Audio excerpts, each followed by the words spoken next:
नमस्कार, मैं हूं सत्यपाल और आप देख रहे हैं CWB हिंदी न्यूज। शक संवत 1948 विक्रम संवत 2083 आज श्रावण मास के कृष्ण पक्ष की नवमी तिथि और दिन शुक्रवार है। तदनुसार अंग्रेजी तारीख 7 अगस्त सन 2026। सबसे पहले आज की सुर्खियां। दिल्ली NCR में तेज बारिश, traffic jam, work from home की सलाह, बद्रीनाथ हाईवे बंद तो केदारनाथ में गाड़ियां फंसी। इसके अलावा ऋषिकेश में गंगा वार्निंग लेवल पार।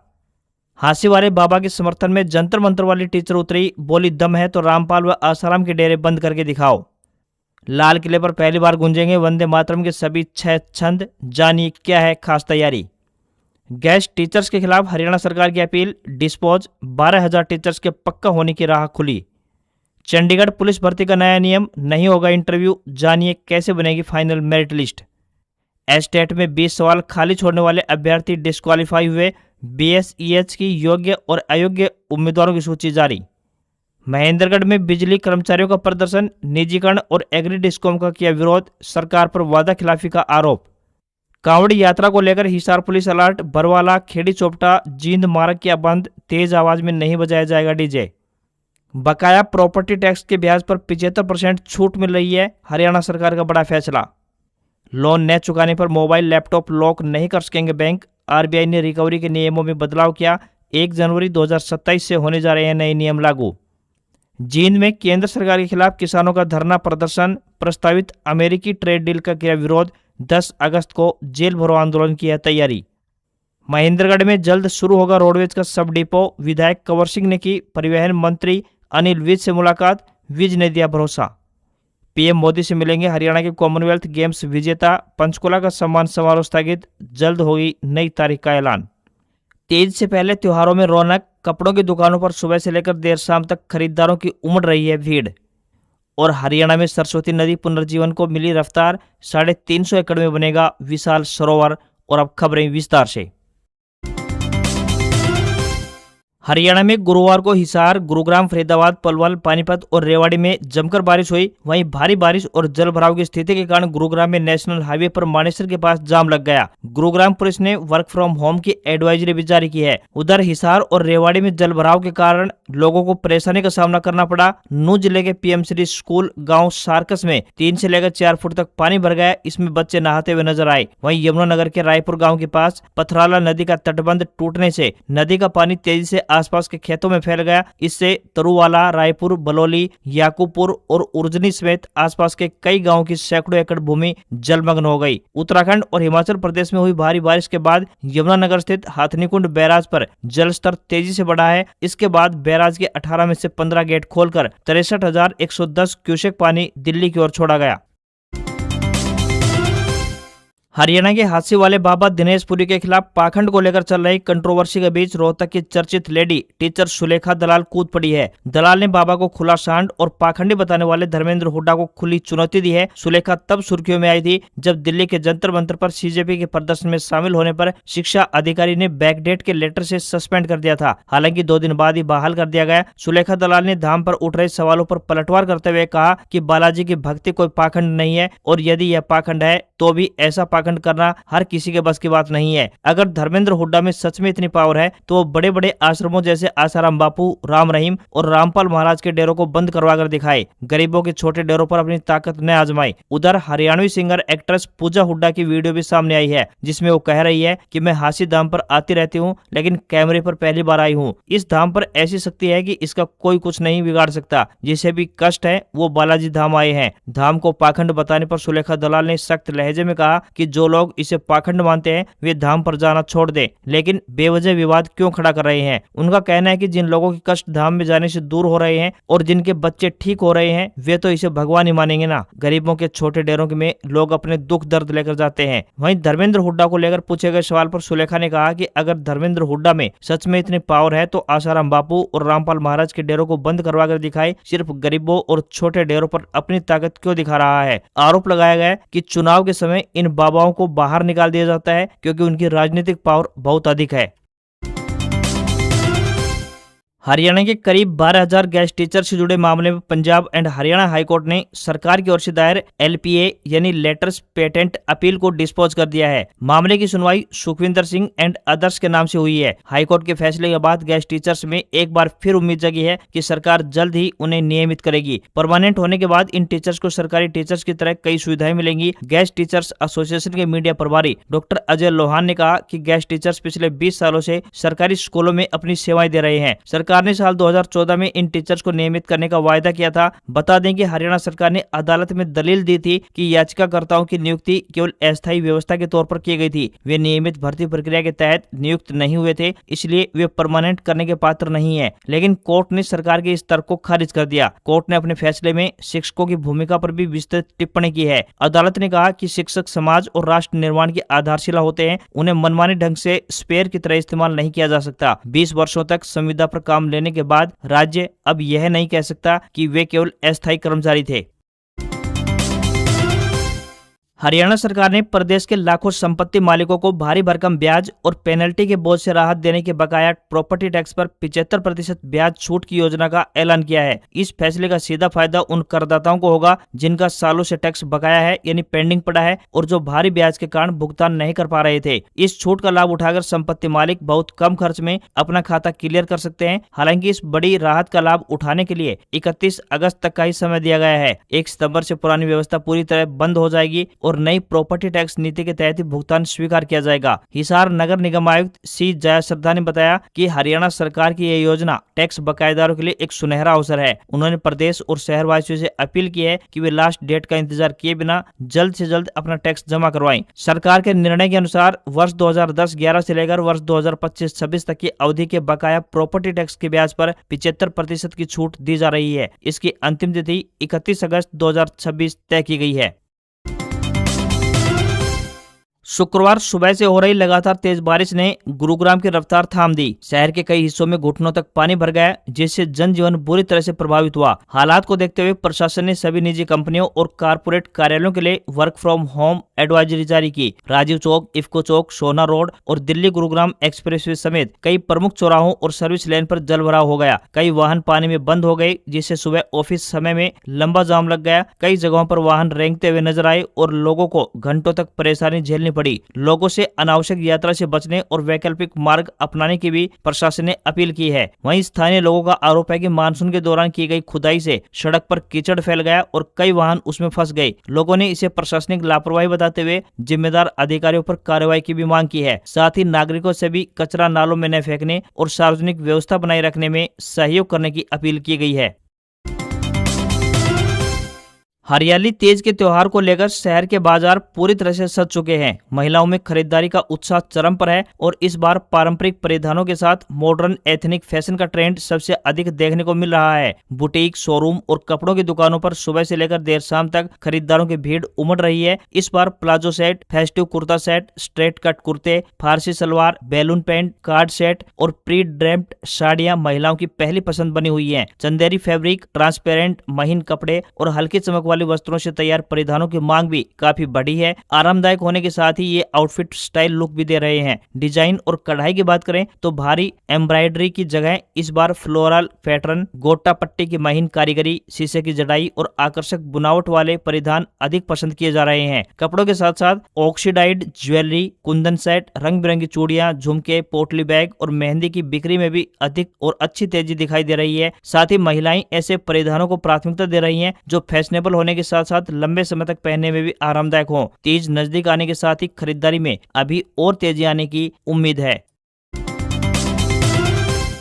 चंडीगढ़ पुलिस में ग्रुप सी एग्जीक्यूटिव पुरुष और महिला कांस्टेबल भर्ती प्रक्रिया में बड़ा बदलाव किया गया है। नई व्यवस्था के तहत अब अभ्यर्थियों को इंटरव्यू नहीं देना होगा। अंतिम मेरिट केवल लिखित परीक्षा और निर्धारित बोनस अंकों के आधार पर तैयार की जाएगी। इसके लिए द कांस्टेबल भर्ती यानी तीसरा संशोधन नियम 2026 की अधिसूचना जारी कर दी गई है। भविष्य की सभी भर्तियां ट्रांसपेरेंट रिक्रूटमेंट प्रोसेस के दिशा निर्देशों के अनुसार ही होंगी। नई भर्ती प्रक्रिया के तहत 100 अंकों की लिखित परीक्षा आयोजित होगी। अभ्यर्थी कंप्यूटर आधारित टेस्ट यानी CBT या OMR शीट असाइनमेंट आधारित परीक्षा के माध्यम से शामिल हो सकेंगे। परीक्षा में सभी प्रश्न बहुविकल्पीय यानी MCQ होंगे। इस बार पहली बार नेगेटिव मार्किंग भी लागू की गई है। प्रत्येक सही उत्तर पर 1 अंक मिलेगा, जबकि गलत उत्तर देने पर 0.25 अंक काटे जाएंगे। इसका उद्देश्य अनुमान के आधार पर उत्तर देने की प्रवृत्ति को रोकना है। पहले की भर्ती प्रक्रिया में नेगेटिव मार्किंग का प्रावधान नहीं था। लिखित परीक्षा में सफल अभ्यर्थियों को ही अगले चरण के लिए बुलाया जाएगा। इसके तहत फिजिकल एंड्यूसमेंट टेस्ट और फिजिकल मेजरमेंट टेस्ट आयोजित होंगे। केवल इन चरणों को पूरा करने वाले अभ्यर्थी ही अंतिम चरण प्रक्रिया में शामिल रहेंगे। दक्षिण हरियाणा के श्रद्धालुओं के लिए बड़ी खुशखबरी सामने आ रही है। राजस्थान के हनुमानगढ़ में आयोजित होने वाले प्रसिद्ध गोगा मेडी मेले के लिए रेलवे ने कई स्पेशल ट्रेन संचालित करने का अहम फैसला लिया है। ये सभी ट्रेनें रेवाड़ी जंक्शन से संचालित होंगी। हर साल आयोजित होने वाले गोगा मेडी मेले में हरियाणा ही नहीं बल्कि कई अन्य राज्यों से बड़ी संख्या में श्रद्धालु उमड़ते हैं। ऐसे में इन स्पेशल ट्रेनों के संचालन से न केवल अतिरिक्त भीड़ भाड़ को नियंत्रित करने में मदद मिलेगी, बल्कि रोजाना संचालित होने वाली ट्रेनों से यात्री दबाव कम करने में भी सहायता प्राप्त होगी। बता दें कि ट्रेन नंबर 04791 रेवाड़ी गोगा मेडी मेला स्पेशल ट्रेन 31 अगस्त से 9 सितंबर तक एवं 18 से 21 सितंबर तक रेवाड़ी से सुबह 6:15 पर रवाना होकर 10:15 गोगा मेडी पहुंचेगी। इसी प्रकार ट्रेन नंबर 4792 गोगा मेडी रेवाड़ी मेला स्पेशल ट्रेन उपरोक्त तारीखों के दौरान गोगा मेडी से सुबह 10:45 पर रवाना होकर शाम 4:50 पर रेवाड़ी पहुंचेगी। बीच रास्ते में ट्रेन दोनों दिशाओं में महेंद्रगढ़, लोहारू व सादुलपुर स्टेशन पर ठहराव करती हुई आएगी। इस ट्रेन में 15 जनरल कोच एवं 2 वार्ड डब्बों सहित कुल मिलाकर 17 डब्बे होंगे। इसके अलावा ट्रेन नंबर 04795 रेवाड़ी गोगा मेडी स्पेशल ट्रेन 30 अगस्त से 9 सितंबर एवं 18 एवं 20 सितंबर तक रेवाड़ी से शाम 6:10 पर रवाना होकर रात 11:10 पर गोगा मेडी पहुंचेगी। इसी प्रकार ट्रेन नंबर 04796 गोगा मेडी रेवाड़ी मेला स्पेशल ट्रेन 30 अगस्त से 9 सितंबर तक एवं 18 से 20 सितंबर तक गोगा मेडी से रात 11:40 पर रवाना होकर सुबह 5:15 पर रेवाड़ी पहुंचेगी। वहीं ट्रेन नंबर 04707 सादलपुर गोगा मेडी मेला स्पेशल ट्रेन 28 अगस्त से लेकर 26 सितंबर तक सादलपुर से रात 11:35 पर रवाना होकर दोपहर बाद 1:20 पर गोगा मेडी पहुंचेगी। कॉमनवेल्थ गेम्स में देश और हरियाणा का नाम रोशन करने वाले खिलाड़ियों के सम्मान के लिए हरियाणा सरकार की ओर से 7 अगस्त को यानी आज होने वाले पंचकुला के ताऊ देवलाल स्टेडियम में प्रस्तावित कार्यक्रम फिलहाल स्थगित कर दिया गया है। कॉमनवेल्थ गेम्स के पदक विजेता खिलाड़ी अब 10 अगस्त को प्रधानमंत्री श्री नरेंद्र मोदी से मुलाकात करेंगे। इसी को देखते हुए राज्य सरकार ने शुक्रवार को प्रस्तावित सम्मान समारोह स्थगित करने का फैसला लिया। सरकार की ओर से अब प्रधानमंत्री से खिलाड़ियों की मुलाकात के बाद जल्द ही भव्य सम्मान समारोह आयोजित किया जाएगा। मुख्यमंत्री नायब सिंह सैनी की मौजूदगी में होने वाले इस कार्यक्रम में पदक विजेता खिलाड़ियों के साथ कॉमनवेल्थ गेम्स में भारत का प्रतिनिधित्व करने वाले खिलाड़ियों को भी सम्मानित किया जाएगा। भारत ने कुल मिलाकर 13 स्वर्ण पदक जीते हैं, जिनमें से 7 स्वर्ण पदक अकेले हरियाणा के खिलाड़ियों के खाते में आए हैं। हरियाणा के खिलाड़ियों ने कुल मिलाकर देश के लिए 10 पदक जीते हैं। हरियाणा सरकार ने सरस्वती नदी के पुनर्जीवन अभियान को धार्मिक आस्था के साथ जल संरक्षण, भूजल सुधार और पर्यटन विकास से जोड़ने की दिशा में कदम तेज कर दिए हैं। सीएम ने कहा कि सरस्वती नदी धार्मिक आस्था का विषय होने के साथ ही भारत की प्राचीनतम सभ्यता और संस्कृति की महत्वपूर्ण धरोहर भी है। उन्होंने आदि बद्री सहित सरस्वती नदी से जुड़े सभी विकास कार्यों में तेजी लाने पर जोर दिया। बैठक में अधिकारियों ने बताया कि करीब 350 एकड़ क्षेत्र में सरस्वती सरोवर विकसित किया जा रहा है। मुख्य जलाशय के लिए अब तक करीब 10 लाख क्यूसेक मिट्टी की खुदाई पूरी हो चुकी है। प्राचीन सरस्वती सहायक नदी के सौंदर्यीकरण, घाटों तक पहुंचने के लिए सीढ़ियों के निर्माण और सांस्कृतिक कार्यक्रमों के लिए शेड विकसित करने की योजना तैयार की गई है। सरकार नदी किनारे आधुनिक सुविधाओं से लैस घाट और अत्याधुनिक पुल भी बनाएगी। प्राचीन मंदिरों के जीर्णोद्धार, जल संरक्षण संरचनाओं के निर्माण, तालाबों की सफाई और सौंदर्यीकरण, नदी के सीमांकन और सफाई का काम भी किया जाएगा। साथ ही पिहोवा में संग्रहालय और व्याख्या केंद्र स्थापित करने की योजना पर भी विचार चल रहा है। देश के 80वें स्वतंत्रता दिवस समारोह को इस बार नई पहचान देने की तैयारी की गई है। ऐतिहासिक लाल किले पर आयोजित होने वाले मुख्य कार्यक्रम की थीम वंदे मातरम रखी गई है। पूरे परिसर को इस थीम के अनुरूप सजाया जा रहा है। पहली बार समारोह के दौरान राष्ट्रगीत वंदे मातरम के सभी 6 छंद गाए जाएंगे, जिससे पूरे आयोजन में देशभक्ति का विशेष माहौल देखने को मिलेगा। लाल किले के मुख्य प्रवेश द्वार पर बड़े अक्षरों में वंदे मातरम अंकित किया जा रहा है। दर्शक दीर्घा को भी सांस्कृतिक और आध्यात्मिक स्वरूप दिया गया है। विभिन्न बैठने वाले सेक्टरों के नाम गंगा, यमुना, यमुना, गोदावरी, कावेरी सहित देश के प्रमुख नदियों के नाम पर रखे गए हैं। इस वर्ष देश वंदे मातरम की 150वीं वर्षगांठ बना रहा है। इसी क्रम में स्वतंत्रता दिवस समारोह में राष्ट्रगीत को विशेष स्थान दिया गया है। कार्यक्रम की शुरुआत राष्ट्रगीत से होगी, जिसके बाद आगे की औपचारिकताएं संपन्न होंगी। स्वतंत्रता दिवस समारोह को लेकर दिल्ली पुलिस, अर्धसैनिक बल और केंद्रीय सुरक्षा एजेंसियां पूरी तरह से मुस्तैद हैं। लाल किला और आसपास के इलाकों को सुरक्षा घेरे में लिया गया है। पूरे परिसर में बड़ी संख्या में हाई डेफिनेशन सीसीटीवी कैमरे लगाए गए हैं। साथ ही आसमान से निगरानी के लिए एंटी ड्रोन सिस्टम भी सक्रिय किया गया है।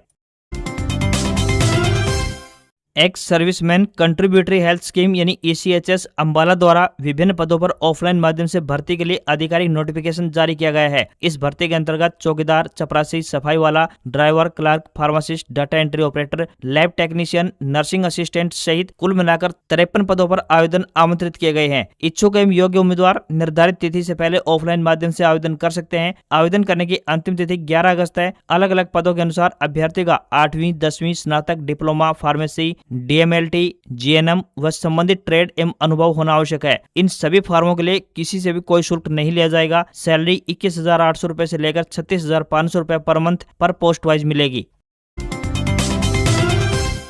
जींद के लघु सचिवालय परिसर में संयुक्त किसान मोर्चे का धरना गुरुवार को भी जारी रहा। इस दौरान किसानों ने केंद्र सरकार की नीतियों और अमेरिका के साथ प्रस्तावित ट्रेड डील का विरोध किया। उन्होंने इस डील को किसानों हितों के खिलाफ बताया। धरने की अध्यक्षता बलदेव ढाकल ने की, जबकि संचालन बलजीत मांडी ने किया। किसान नेता चंद्रभान ने धरना सभा को संबोधित करते हुए कहा कि केंद्र सरकार द्वारा अमेरिका के साथ की जा रही ट्रेड डील किसानों को आर्थिक रूप से कमजोर करने की साजिश है। उन्होंने आरोप लगाया कि इस समझौते के लागू होने पर देश के किसानों की आजीविका और कृषि व्यवस्था पर सीधा असर पड़ेगा। उन्होंने कहा कि किसान अपनी फसल और आने वाली पीढ़ियों के भविष्य की रक्षा के लिए हर स्तर पर संघर्ष करने को तैयार हैं। उन्होंने बताया कि राष्ट्रीय संयुक्त किसान मोर्चे के आह्वान पर 10 अगस्त को देश भर के सभी जिला मुख्यालयों पर जेल भरो आंदोलन आयोजित किया जाएगा। इस आंदोलन के लिए गांव-गांव जाकर किसानों को जागरूक किया जा रहा है। दावा किया गया कि नरवाना क्षेत्र से भी सैकड़ों किसान जींद पहुंचकर स्वेच्छा से गिरफ्तारी देंगे। वहीं किसान नेताओं ने स्पष्ट किया है कि यह आंदोलन पूरी तरह से शांतिपूर्ण रहेगा। इसका मुख्य उद्देश्य सरकार तक किसानों की मांगों और चिंताओं को पहुंचाना है। उन्होंने अधिक से अधिक किसानों से इस आंदोलन में शामिल होने की भी अपील की है। हरियाणा विद्यालय शिक्षा बोर्ड यानी BSEH ने हरियाणा अध्यापक पात्रता परीक्षा यानी एस्टेट के अयोग्य व योग्य अभ्यर्थियों की लिस्ट जारी की है। जिन अभ्यर्थियों ने 20 से अधिक प्रश्नों के उत्तर नहीं दिए थे, उन अभ्यर्थियों को डिस्क्वालीफाई किया गया है। वहीं अन्य अभ्यर्थियों को अब बायोमेट्रिक के लिए बुलाया गया है। क्वालीफाई अभ्यर्थियों को 10 से 12 अगस्त तक अपनी बायोमेट्रिक करनी होगी। शिक्षा बोर्ड के चेयरमैन शंकर धूपड़ ने कहा कि इसलिए अयोग्य घोषित किया गया है क्योंकि उन्होंने OMR यानी उत्तर पुस्तिका में 20 से अधिक प्रश्नों के लिए 4 में से किसी भी गोले को काला नहीं किया गया था। जैसा कि परीक्षा शहर की सूचना पर्ची और प्रवेश पत्र बिंदु संख्या 6 में दिए गए निर्देशों में बताया गया था। इसलिए ऐसे उम्मीदवारों की OMR यानी उत्तर पुस्तिकाओं का मूल्यांकन नहीं किया गया है और उनकी उम्मीदवारी अयोग्य मानी जाएगी। जो अभ्यर्थी एस्टेट परीक्षा में क्वालिफाई हुए हैं, उनकी बायोमेट्रिक करवाई जाएगी। बायोमेट्रिक वेरिफिकेशन के लिए 10 से 12 अगस्त तक का समय दिया गया है। बायोमेट्रिक के लिए प्रदेश के 22 जिलों में जिला वाइज बायोमेट्रिक सेंटर बनाए गए हैं, जहां पर अभ्यर्थी जाकर अपनी इच्छा अनुसार बायोमेट्रिक करवा सकते हैं। इस अवधि के दौरान अभ्यर्थियों को सुबह 9 बजे से लेकर शाम 5 बजे तक ही संबंधित केंद्र पर जाकर अपनी बायोमेट्रिक वेरिफिकेशन करवाना अनिवार्य होगा। भारतीय शेयर बाजार में तेजी देखने को मिली। सेंसेक्स 374 अंक चढ़कर 78,955 के लेवल पर बंद हुआ। निफ्टी में 11 अंकों की बढ़त रही और ये 24,636 पर पहुंच गया। कारोबार में बैंकिंग शेयरों में खरीदारी और रियल्टी शेयरों में गिरावट देखने को मिली। वहीं सोने चांदी की कीमत में बढ़त देखने को मिली। India bullion and jewellers association के मुताबिक 10 ग्राम 24 कैरेट सोने का दाम 2,814 रुपए बढ़कर 1,48,000 रुपए पर पहुंच गया है। वहीं 1 किलोग्राम चांदी की कीमत 1,112 रुपए बढ़कर 2,26,000 रुपए पर पहुंच गई है। इस महीने यानी अगस्त में सिर्फ 6 दिन में सोना 5,580 रुपए और चांदी 7,379 रुपए महंगी हो चुकी है। वहीं 22 कैरेट सोने का दाम 1,35,971 रुपए प्रति 10 ग्राम के स्तर पर पहुंच गया है। इसके अलावा $1 का रेट 95 रुपए 30 पैसे के स्तर पर बंद हुआ। आज खबरों में बस इतना ही। देखते रहिए आपका अपना हरियाणा का सबसे बेहतरीन news channel CWB Hindi news. नमस्कार। इसी आशा के साथ आपका दिन शुभ रहे।